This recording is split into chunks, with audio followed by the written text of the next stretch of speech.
गरीब बहू की सास की बालकनी की पहली डेट। आहा हा हा। भावना, क्या जिंदगी है तेरी। आज तक तुझे वो नहीं मिला जो कि तुझे चाहिए था। बस हर रोज सुबह उठो, घर का काम करो, पति से डांट खाओ और फिर से सो जाओ। सच में मुझे तो समझ ही नहीं आता है कि मेरे ही साथ ऐसा क्यों होता है। मेरी सारी सहेलियों के सभी शौक पूरे हुए, उन्हें बॉयफ्रेंड मिले जो उन्हें घुमाते फिराते थे, उनकी तारीफ करते थे, और मुझे ये कहकर रखा गया कि पति के साथ सभी शौक पूरे करना। दूसरी तरफ शादी हुई तो खड़ूस पति मिला। शादी के बाद से आज तक नहीं घुमाता है और ना ही कोई शौक पूरे करवाता है, ऊपर से बस लड़ाई करवा लो। माँ, माँ कहाँ हो? हाँ सात्विक, क्या हो गया? सारे घर को छोड़कर आप यहाँ बैठी हो। जाओ बाहर, पंडित जी बैठे हुए हैं। आपने कहा था ना कि पंडित जी को बुलाकर लाना है। लो मैं ले आया। माँ आ जाओ, पंडित जी को जाना भी है। हाँ हाँ, जाती हूँ। भावना ने ऐसे बोलकर अपने सिर पर पल्लू किया और उसके बाद वो पंडित जी के पास चली गई। भावना एक मिडिल क्लास घर की संस्कारी औरत थी जिसके 3 बच्चे और पति थे। भावना की बेटी शहर में पढ़ती थी और बेटे घर में ही अपने बाप के साथ काम में हाथ बटाया करते थे। भावना को किसी से भी कोई शिकायत नहीं थी, लेकिन उसका पति महेश एक बेहद ही अकड़ दिखाने वाला आदमी था। वो कभी भावना से सीधे मुंह बात नहीं करता था, जिसकी वजह से भावना दुखी रहती थी। ऐसे ही आज के दिन भी हुआ। राम राम पंडित जी। जी राम राम। पंडित जी, आज ना मैंने आपको एक बहुत ही ज्यादा जरूरी काम से बुलाया है। मैं ना अपने बेटों की शादी करना चाहती हूँ, तो कोई ऐसे घर की लड़कियों का रिश्ता बताओ जो लड़कियां सीधी सादी और शरीफ हो और नेक हो। अरे आपको घर आने की तो कोई शर्त है नहीं ना। नहीं, घराने की कोई शर्त नहीं है, आप बताइए। 2 लड़कियां हैं जो कि मेरी नजर में आई हैं, बड़ी अच्छी हैं। आप चाहें तो उनसे मिल लेना। यहीं पास के गांव में रहने वाली लड़कियां हैं, लेकिन उनका परिवार गरीब है। ये है उनकी तस्वीरें। रामलाल ने दोनों ही लड़कियों की फोटो भावना को दिखाई, जिसको देखते ही भावना ने उन लड़कियों को अपने बेटों के लिए पसंद कर लिया। अगले ही दिन भावना अपने परिवार के साथ उन लड़कियों को देखने गई और रिश्ता पक्का हो गया। 1 महीने बाद की ही शादी की डेट रखी गई थी। देखते ही देखते 1 महीना भी हो गया और आज के दिन दोनों लड़के सात्विक और सत्यम की शादी हो गई थी और बहुएं गृह प्रवेश के लिए दरवाजे पर खड़ी हुई थी। आखिर मेरी बहुएं आ ही गई। अरे अब बहुओं को बुला भी लो, या ये घिसा पिटा डायलॉग मारना जरूरी है? जल्दी से बुलाओ। अरे ठीक है बहुओं, आ जाओ। बाबा को ऐसे नहीं बोलना चाहिए था। माँ जी कितनी ज्यादा खुश थी है हमें घर में बुलाने के लिए। हमारी ससुर जी तो लगते हैं कि काफी ज्यादा सख्त हैं। दोनों बहुएं ऐसे ही महेश को देखकर उसके बारे में अंदाजा लगा रही थी। कुछ ही देर के बाद बहुएं घर के अंदर आ गईं, जिसके बाद बहू आ जाओ, तुम दोनों चली जाओ अपने कमरों में, वैसे भी तुम थक गई होगी। अरे नहीं, बेचारी माँ दुखी हो गई है। बहुएं ऐसे ही अपनी सास की तरफ को सोचकर दुखी हो गई थीं। कुछ ही देर के बाद बहुएं अपने अपने कमरों में चली गईं। ऐसे ही अगली सुबह आज बहुओं की अपने ससुराल में पहली रसोई की रस्म होने वाली थी। नमस्ते माँ जी और बाबा। अरे बहू तुम उठ गई? नहीं, अभी भी सो रही है। भावना, तुम ऐसे सवाल क्यों करती हो जिनके जवाब भी देना अच्छा न लगे? अजी जाइए, आपको तो मेरे जवाब ऐसे ही लगते हैं। अरे अरे आप दोनों शांत हो जाइए, ऐसे लड़ाई नहीं कीजिए। माँ जी, हमें तो यहाँ आने के बाद पता चला कि हमारी एक ननद भी है, लेकिन वो शादी में आई क्यों नहीं? अरे बेटा, वो बस पढ़ लिख ले। मैं आ गई, सरप्राइज। अरे पूर्वी, तू यहाँ कैसे? अरे बुलाया है तो आई है। तुम तो पता नहीं कैसी माँ हो। मेरे एक बार कहने पर मेरी लाडू आ गई घर। अजी आप मेरे अंदर कीड़े निकालना कब बंद करेंगे? ओह माँ, आप इस तरह नहीं किया कीजिए। बाय द वे भाभी जी, क्या हाल चाल है? तुम तो बहुत ही ज्यादा स्टाइलिश हो पूर्वी। वो तो है, लेकिन भाभी अब ना स्टाइलिश लड़की को भूख लग रही है, कुछ ना अच्छा सा बनाकर खिला दो ना। बहुओं चलो, आज तुम हमारी फरमाइश पर बनाना। मेरे लिए खीर पूरी और मेरे लिए छोले भटूरे। जी, पसंद का सामान तो बता दिया, लेकिन वो ऐसे ही नहीं बनेगा, उसके लिए बाजार से सामान भी लाना पड़ेगा। महेश जी, मैं कल सामान मंगवाना भूल गई थी, बहू की पहली रसोई का सामान आप ही ले आइए। चाहती क्या हो? अरे बोलो भावना, तुम चाहती क्या हो? तुम्हें मेरा आराम से बैठना सब बुरा लगता है क्या? अजी मैंने तो कुछ ऐसा कहा भी नहीं है, आप तो बेवजह ही गुस्सा कर रहे हो। और बहुओं की पहली रसोई का सामान तो घर की मर्द ही ला कर रखते हैं। तुम्हें तो बस ये बूढ़ा बैठा हुआ दिखाई दे जाए, बस तुम्हारे तन बदन में आग लग जाएगी कि ये बैठा हुआ क्यों है। क्यों, सही कहा ना मैंने? जाओ, मैं कुछ नहीं लाऊंगा। हाँ हाँ, नहीं लाई है। जिस दिन से इस घर में आई हूँ मैं ही तो नौकरानी बन गई हूँ, और कोई थोड़ी है। बाकी तो सब राजघराने के लोग हैं। बहू तुम अभी कुछ देर रुको, मैं तुम्हारा राशन लेकर आती हूँ। महेश ऐसा ही था, वो छोटी छोटी बातों पर जलकर भावना से बहस कर लेता था, जिसके बाद वो कोई काम नहीं करता था और बेचारी भावना को ही जगह जगह जाकर परेशान होना पड़ता था। ऐसे ही आज का दिन भी हुआ। महेश खुद अपनी जगह से नहीं हिला और बेचारी भावना को ही जाना पड़ गया। भावना दुखी सी बाजार गई, अभी वो सामान लेकर आ ही रही थी। मेरी तो जिंदगी भगवान ने बस बर्दाश्त करने के लिए बना दी है, कभी कुछ अच्छा होता ही नहीं है। बहुओं के लिए भी पहली रसोई का राशन मर्दों की तरह मैं ही लटका कर ले जा रही हूँ, और मेरा पति चूड़ियां पहने हुए घर में बैठा है। अरे अरे हट जाइए, मैं जल्दी में हूँ। अरे नहीं, अब मैं कहाँ जाऊँ। भावना को कुछ भी समझ में नहीं आया। आगे से एक लड़का तेजी से भागकर आ रहा था, जिसकी वजह से वो उस लड़के से टकरा गई और उन दोनों की आपस में जोरदार टक्कर हो गई, जिससे भावना का सामान भी गिर गया और भावना भी गिर गई। दिखाई नहीं देता क्या? अरे नहीं नहीं, मेरा मतलब हाँ हाँ, वो मुझे माफ कर दीजिए। मेरा सारा सामान गिरवा दिया। और आपको देखकर मैं जो फिसल गया उसका क्या है? वो मेरा मतलब आपसे टकरा कर। मेरे टमाटर। भावना अभी सामान उठा ही रही थी कि उसकी मदद करते करते रितेश का हाथ भी उसके हाथ ही पर पड़ गया, जिसकी वजह से भावना को शर्म आ गई। क्या कर रहे हो?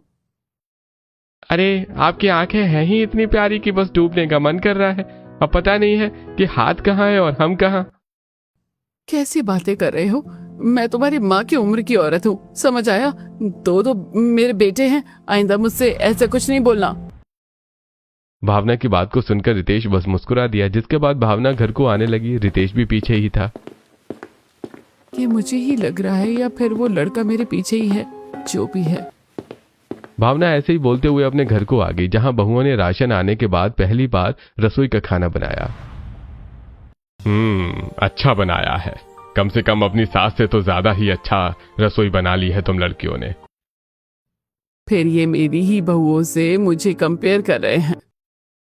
बाबा, खाना अच्छा या बुरा नहीं होता, खाना खाना होता है, और ना तो वो बुरा होता है और ना ही बेकार। खाना बस अच्छा या बहुत अच्छा होता है, और जो खाना वक्त से थाली में सजकर आ जाए वो सबसे अच्छा होता है। आपको समझ आया? तो माँ का खाना बस अच्छा और हमारी पत्नियों का खाना बहुत अच्छा है, क्यों? सही कहा ना? सत्यम जी आ गए जोरू के गुलाम। भैया अभी से चापलूसी नहीं कीजिए, वरना भाभी आसमान पर चढ़कर बैठ जाएगी। सभी पूर्वी की बात पर मुस्कुरा दिए, लेकिन भावना अभी भी अंदर से उदास थी और उसे खुद से टकराए हुए लड़के रितेश का बार बार ख्याल आए जा रहा था। यहाँ अगर मैं कुछ बोलूंगी तो फिर से बात मेरे ही ऊपर आ जाएगी, इसलिए अच्छा यही है कि मैं चुप रहूं। वैसे वो लड़का कुछ अलग था, आज तक मुझसे किसी ने इस तरह से बात नहीं की। माँ, माँ, माँ। हाँ हाँ हाँ हाँ। माँ, अपनी हरकतों पर थोड़ा ध्यान दो। अगर बाबा आपके ऊपर गुस्सा न करें तो क्या खुश हो? बोल बेटा, क्या चाहिए? कुछ नहीं चाहिए मुझे। आप जो अपने सपनों में गुम थी उससे आपको निकाल रहा था। वैसे माँ, मेरा ख्याल रखने को मेरी पत्नी है, ऐसी मदहोश माँ की मुझे जरूरत नहीं है। ठीक है, तुम लोग खाओ। मैं वैसे भी तुम सभी के लिए यहाँ मुश्किल ही बन रही हूँ, मैं चलती हूँ यहाँ से। सात्विक की बात सुनकर भावना बेचारी दुखी हो गई, जिसके बाद वो उठकर अपने कमरे में चली गई। एक तरफ भावना अपने कमरे में थी तो वहीं दूसरी तरफ। तो यहाँ रहती है वो औरत? ठीक है, मैं यहीं उनके बराबर वाला कमरा ले लेता हूँ। भावना को अंदाजा भी नहीं था रितेश उसके पीछे पीछे उसके मोहल्ले में भी आ गया था, और वो वहां पर भी एक कमरा भी ले रहा था, जो कि शारदा के घर से मिले हुए ही घर में था। ऐसे कुछ दिन और गुजरे और आज के दिन भावना छत पर टहल रही थी। उसकी जिंदगी में कुछ नहीं बदला था। साधना दीदी, माँ जी कहाँ पर है? माँ आज कुछ उदास उदास सी लग रही थी, वो छत पर चली गई।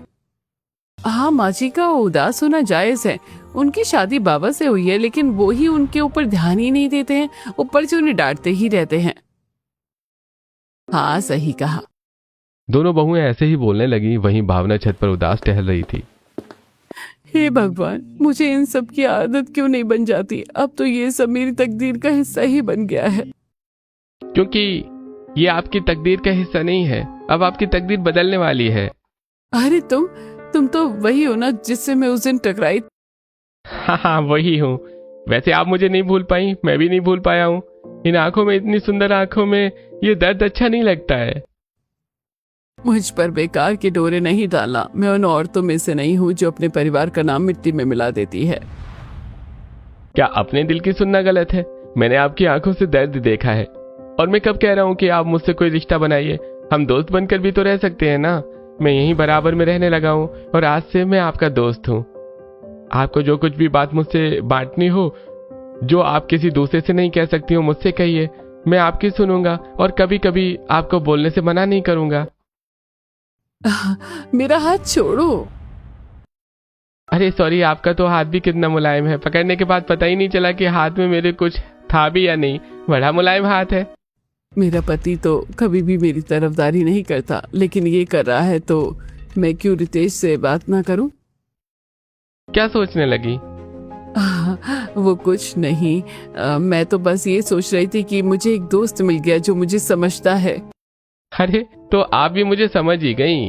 तो क्या भावना, हम दोनों एक दूसरे का नंबर ले सकते हैं? मैंने तो तुम्हें अपना नाम नहीं बताया। खूबसूरत लोगों को जबान से बोलने की जरूरत कहाँ होती है, उनकी आंखें काफी होती हैं अपना सब बताने के लिए। वाह, तुम तो शायर भी हो सच में।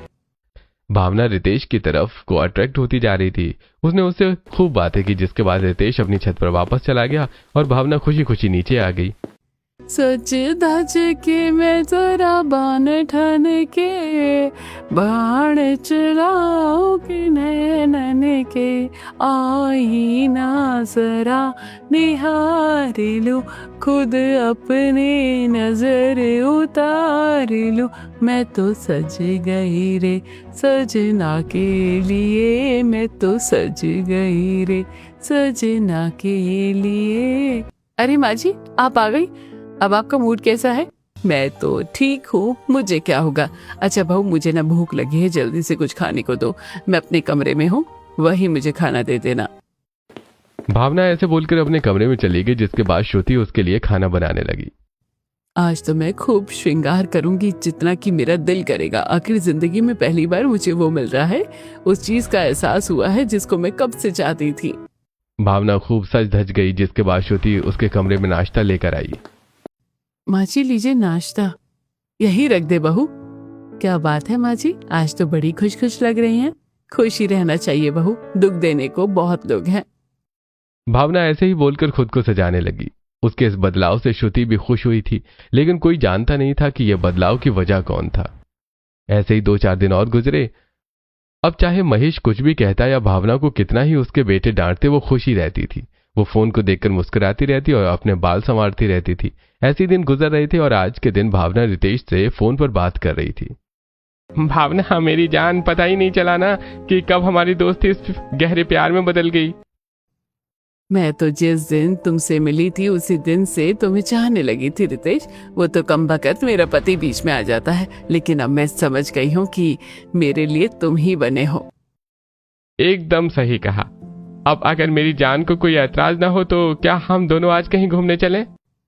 क्या कहा? घूमने? हाँ हाँ, चलते हैं ना। ठीक है, 1 घंटे में तैयार मिलना, हम गार्डन में जा रहे हैं। ओके। अच्छा, बालकनी में आकर एक बार अपना दीदार ही करवा दो। मैं तो तरस गया हूं तुम्हें देखने के लिए। अच्छा ठीक है, मैं आती हूँ। भावना ऐसे बोलकर आ गई, जिसके बाद रितेश और वो एक दूसरे को बालकनी से देखकर मुस्कुराने लगे। लेकिन उसी वक्त कमरे में साधना आ गई। माँ जी, आज के खाने में आलू बना दो।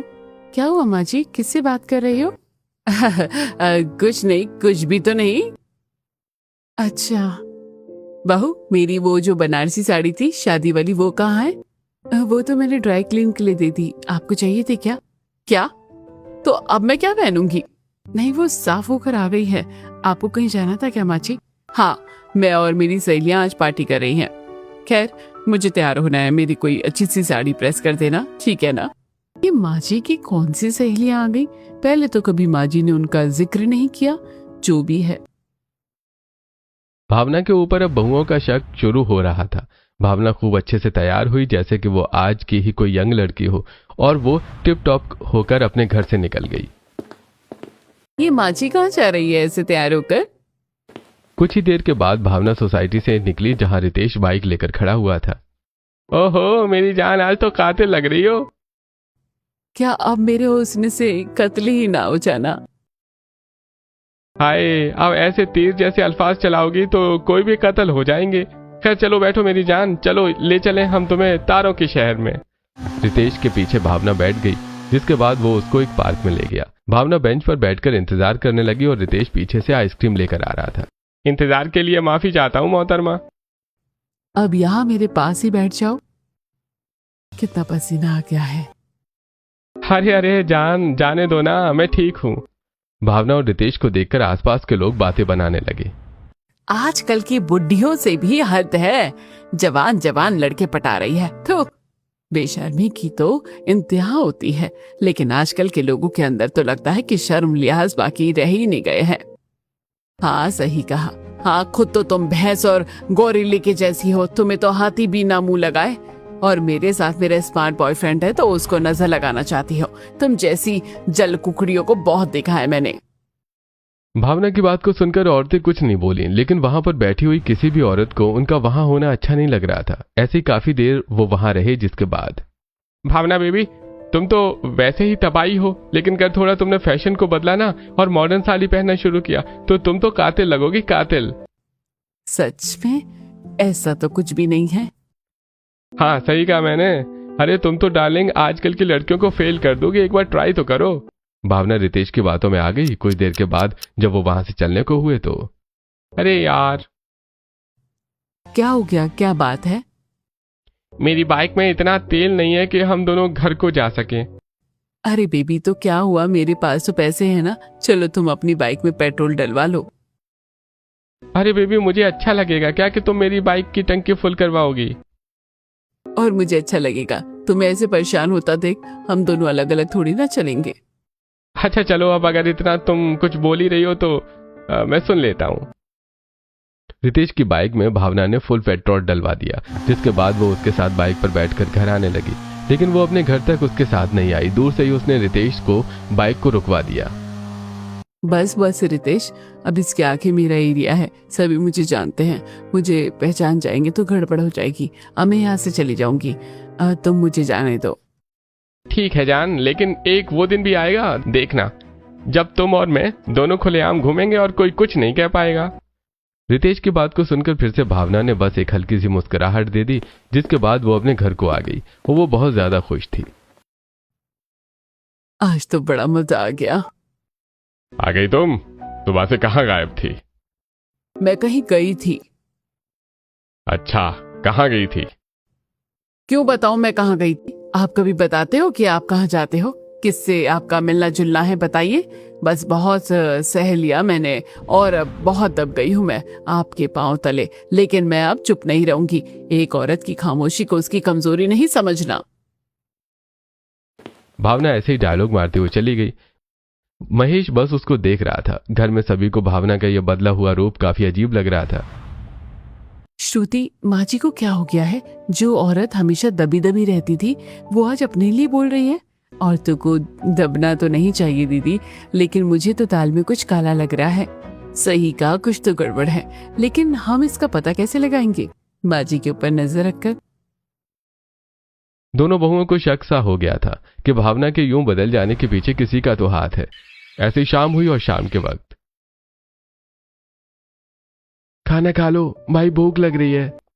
बैठिए, खाना तो बन गया है, हम बस आपको बुलाने ही वाले थे। अरे भाई खाना दो। आ जाइए, तैयार ही है। बाबा माँ, आप लोग भी आ जाइए, खाना खा लीजिए। बहुओं के बुलाने पर सभी आ गए और खाना खाना भी शुरू कर दिया। ऐसे में ही महेश बोला, तुम्हारी सास खाना खाने क्यों नहीं आई है? ज्यादा पंख निकल गए हैं क्या इसके? आप गुस्सा नहीं कीजिए बाबा, मैं माँ जी को बुला कर लाती हूँ। बुलाने की जरूरत नहीं है, मैं आ गई हूँ। लाओ मुझे खाना निकाल कर दे दो बहुओं। बैठिए माँ जी, हम देते हैं ना। नहीं, मैं यहाँ नहीं बैठूंगी। यहाँ बैठकर खाना खाया तो खाने से नहीं ताने से पेट भर कर उठूंगी। मैं अपने कमरे में ही खाऊंगी। हाँ हाँ, जहाँ खाना हो खाओ। अब मुझ में समझ आ गई है आपके जैसे आदमी से कैसे निपटा जाता है। भावना की बात को सुनकर महेश चिढ़ गया था, लेकिन अब वो उससे कुछ बोल नहीं पाया। भावना अपने कमरे में ही ढेर सारा खाना ले गई, जिसके बाद अब कोई नहीं आएगा, अब मुझे जाना चाहिए। डियर, कहाँ हो? भावना जान, मैं नीचे हूँ, बोलो मैं ऊपर कैसे आऊं? रुको, मैं कुछ करती हूँ। भावना ने ऐसे बोलकर अपनी 2 साड़ियों को मिला लिया और उन्हें रेलिंग में बांधकर उसने रितेश को बालकनी में बुला लिया। बालकनी में एक छन्नी जैसा पर्दा लगा हुआ था ताकि बाहर के लोग अंदर न देख पाए। डियर देखो, मैं खाना ले आई हूँ, चलो दोनों खाते हैं। अरे वाह, आज तो तुम मानो या ना मानो, लेकिन तुम्हारे ही हाथों से खाना खाऊंगा। भावना मेरी जान। तुम भी ना, चलो मैं खिलाती हूँ। भावना अपने हाथों से रितेश को भी खिलाने लगी। रितेश खा भी रहा था और भावना को भी खिलाता। दोनों ने ऐसे ही एक दूसरे को खाना खिलाया, जिसके बाद रितेश खा पी कर अपने घर को चला गया। ऐसी अगली सुबह जब बहुएं साफ सफाई करने को आई तो ये क्या, कितना सारा खाना पड़ा हुआ है, मानो जैसे किसी चील या कौवे ने खाया हो। माँ जी तो ऐसे खाती नहीं है। बहू क्या कर रही हो? मैं कुछ भी नहीं माँ जी, बस ये बालकनी साफ कर रही थी। अब तू ये बालकनी को तो छोड़, तू जाकर नीचे से सब्जी वाले से सब्जी ले आ। आज तो मैं टिंडे बनाऊंगी, रितेश के मनपसंद जो है। टिंडे? लेकिन वो तो माँ जी आपको जरा भी पसंद नहीं है। कभी कभी नापसंद चीजें भी खा लेनी चाहिए। तू वो ही लेकर आ जो मैं बोल रही हूँ। भावना की बात को सुनकर श्रुति सब्जी वाले की रेडी पर चली गई। सब्जी वाले की रेडी पर जितने भी औरतें थीं, वो सभी सब्जी लेने के बजाय उससे दूर हट गईं। ये सबके सब मुझसे ऐसे दूर क्यों चले गए? क्यों रे बहुरानी, अपनी सास के कामों पर तुझे शर्म नहीं आती क्या?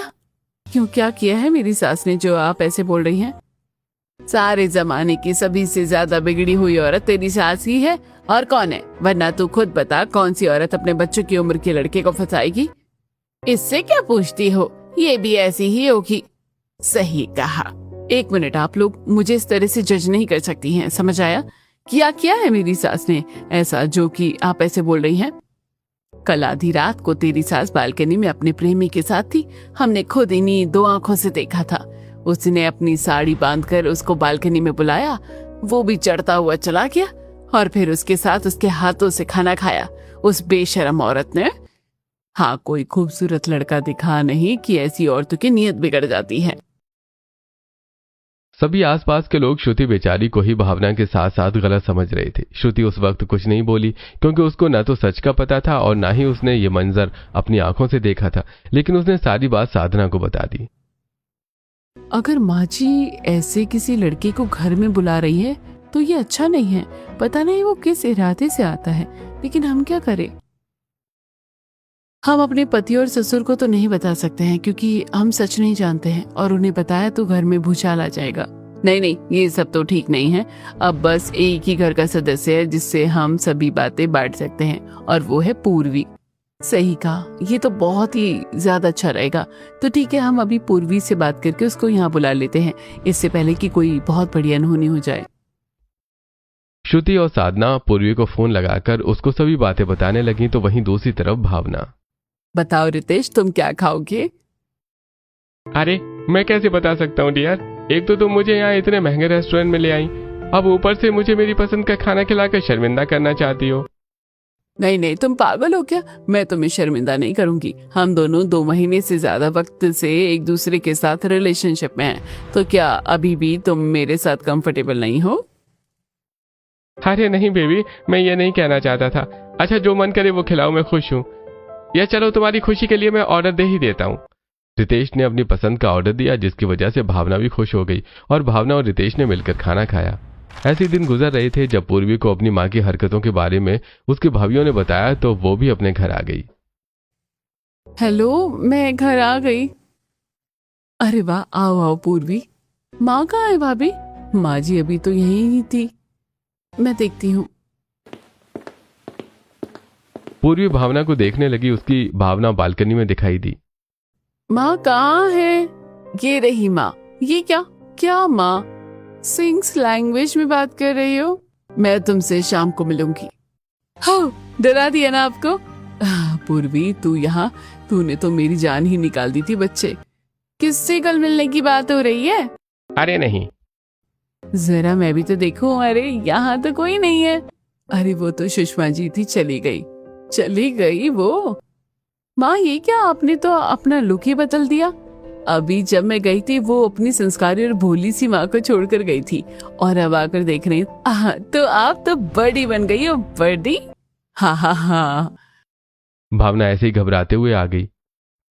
आज तो माँ मुझसे ऐसे मिली ही नहीं जैसे कि पहले मिला करती थी। ना वो खुशी, ना वो एटीट्यूड। कुछ तो बात है, वरना माँ खुद से ही ऐसे ही नहीं बदल सकती है। मुझे पता तो लगाना पड़ेगा। पूर्वी ने ठान लिया था कि अब वो अपनी माँ के इस बदलाव की वजह समझ कर ही रहेगी। ऐसे ही थोड़े से दिन और गुजरे, लेकिन अभी तक भावना के बदलाव की वजह किसी को भी समझ नहीं आई थी। वो रितेश से छिप छिप कर मिलती थी। ऐसे ही सिलसिला जारी था, और आज के दिन पूर्वी अपनी माँ के कमरे में ही जा रही थी कि उसने कुछ सुना। माँ ये क्या? माँ किसी से फोन पर बात कर रही है। हेलो डियर, देखो तुमने आज तक मेरी सभी फरमाइशें पूरी की है ना। उम्मीद है कि तुम मेरी इस ख्वाहिश को भी पूरा जरूर ही करोगे। तुम्हें पता है जो कपल्स होते हैं ना, वो अपनी 1 मंथ एनिवर्सरी, 3 मंथ्स एनिवर्सरी और फिर 1 साल की तरह एनिवर्सरी को सेलिब्रेट करते हैं। हमारे रिलेशनशिप को भी 3 महीने कल हो जाएंगे। मुझे हमारी एनिवर्सरी मनानी है। अरे मेरी जान, मेरी भावना, वो तो ठीक है, लेकिन हम एनिवर्सरी मनाएंगे कहाँ? ये सोचने वाली बात है। चलो मैं तुम्हें कुछ देर बाद सोच कर बताऊंगी। भावना ने ऐसे बोलकर फोन काट दिया। इसका मतलब भाभी का शक सही था। माँ का किसी के साथ चक्कर है। नहीं, मैं अभी ऐसे जज्बात में नहीं आ सकती हूँ। मुझे जानना है कि वो कौन है। मुझे कुछ सोचना पड़ेगा। आइडिया। पूर्वी ऐसे बोलकर भावना के कमरे में आई और मम्मा। हाँ पूर्वी, मम्मा मैं चाहती हूँ कि मैं कल भाभी को लेकर शॉपिंग पर जाऊँ। बोलिए क्या मैं जा सकती हूँ? लेकिन हाँ, हम फिर सुबह से शाम तक के लिए घूमने को निकलेंगे। क्या सच? मेरा मतलब है ये तो अच्छी बात है। घर से निकलना चाहिए बेटा, जरूर जाना। भावना की बात को सुनकर पूर्वी खुश हो गई। ऐसी सत्यम, सात्विक और महेश को काम पर जाना था। अब भावना फ्री हो गई थी। जैसे ही अगला दिन निकला तो पूर्वी अपनी भाभियों के साथ बाहर घूमने को निकल गई, और दोनों बेटे और महेश भी काम पर चले गए। अब घर में बस अकेली भावना थी। अरे वाह, लगता है कि अब मैं भगवान की मनपसंद हो गई हूँ, तभी तो वो ऐसे दिन दिखा रहा है। चलो मैं अपनी डेट की तैयारी कर लेती हूँ, फिर रितेश भी आता ही होगा। भावना ने डेट के लिए बालकनी को लाल गुलाबों से सजाया। ऐसे ही वहां पर एक केक मंगवा कर रखा, और लाल गुब्बारों और लाल रंग की शॉर्ट ड्रेस में भावना तैयार हो गई। कुछ ही देर के बाद वहां रितेश आया। What a surprise! कितना अच्छा लग रहा है ये सब। बस ये ही अच्छा लग रहा है, मैं नहीं। भावना को देखकर रितेश की आंखें फट गईं। वो एकदम कॉलेज की लड़की की तरह तैयार हुई थी। लाल रंग की मिनी ड्रेस, लाल रंग की ही लिपस्टिक। सेलिब्रेशन है हमारी 3 मंथ्स की एनिवर्सरी का। अरे इसी खुशी में एक ड्रिंक हो जाए। भावना और रितेश ऐसे एंजॉय करने लगे। अभी वो अपनी एनिवर्सरी को मना ही रहे थे कि तभी वहां पर पूर्वी अपने पूरे परिवार के साथ आ गई। और भावना! अपने परिवार को देखकर भावना के होश उड़ गए। अब उसको समझ नहीं आ रहा था कि वो क्या बोले। अरे आप सभी? माँ, आपसे ये उम्मीद तो नहीं थी। नहीं बेटा, वो तुम? पूर्वी को देखते ही रितेश ने भागने की कोशिश की, लेकिन सात्विक और सत्यम ने उसको पकड़ लिया। पूर्वी ने बिना देरी किए पुलिस को बुला लिया, जिसके बाद आप लोगों को पता भी नहीं है कि आपने किस बहरूपियों को पकड़ डाला है। ये लड़का ऐसी लड़कियों को जाल में फंसाता है, और चाहे वो किसी भी उम्र की हो, उनसे मीठी मीठी बातें करके ही अपना फायदा निकालता है। अरे छोड़ो छोड़ो मुझे! रितेश को तो पुलिस ले गई, लेकिन अब भावना का मुंह नहीं था कि वो अपने घर वालों के सामने उन्हें अपनी शक्ल भी दिखा पाती। क्यों किया माँ आपने ऐसा? अपनी माँ को तो मैं बहुत ही ज्यादा पाक साफ और अच्छी औरत समझती थी, लेकिन मुझे क्या पता था कि मेरी माँ ऐसी होगी। किस चीज की कमी थी तुम्हें? कमी तो थी बाबा, और आपकी तरफ से ही थी। प्यार की कमी, अपनेपन की कमी। जिस दिन से हम आए, हमने कभी आपको माँ जी से प्यार से बात करते हुए नहीं सुना। कमी थी आपकी ही थी। बचपन से जवानी तक, जवानी से बुढ़ापे तक जिस चीज को मांगा वो कभी मिला ही नहीं, तो फिर दिल गलत रास्ते निकल गया। मुझे माफ कर दीजिए। सभी की बातें सुनकर अब महेश को भी उसकी गलती का एहसास हो रहा था। नहीं नहीं, तुम नहीं भावना, इस बार मैं गलत हूं, तुम्हारी भी गलती है, लेकिन मेरी के आगे वो कुछ नहीं है, तुम मुझे माफ कर दो। दोनों ही एक दूसरे को माफ कर दीजिए, गलती इंसानों से ही तो होती है। चलिए बात को खत्म कीजिए, दोषी अब जा चुका है। साधना की बात को सुनकर महेश और भावना ने एक दूसरे को गले लगाया, जिसके बाद उन्होंने कसम खाई कि अब वो दोबारा लड़ाई झगड़ा नहीं करेंगे। कुछ ही दिनों के बाद सभी कुछ ठीक हो गया। अब भावना भी पहले की तरह ही हो गई थी और अब सब कुछ अच्छा था। वैसे आपको क्या लगता है कि भावना जैसी औरत को माफ करना ठीक था या कुछ और? हमें कमेंट करके जरूर बताएं। ऐसी मजेदार कहानी देखने के लिए हमारी वीडियो को लाइक और चैनल को सब्सक्राइब करना ना भूलें।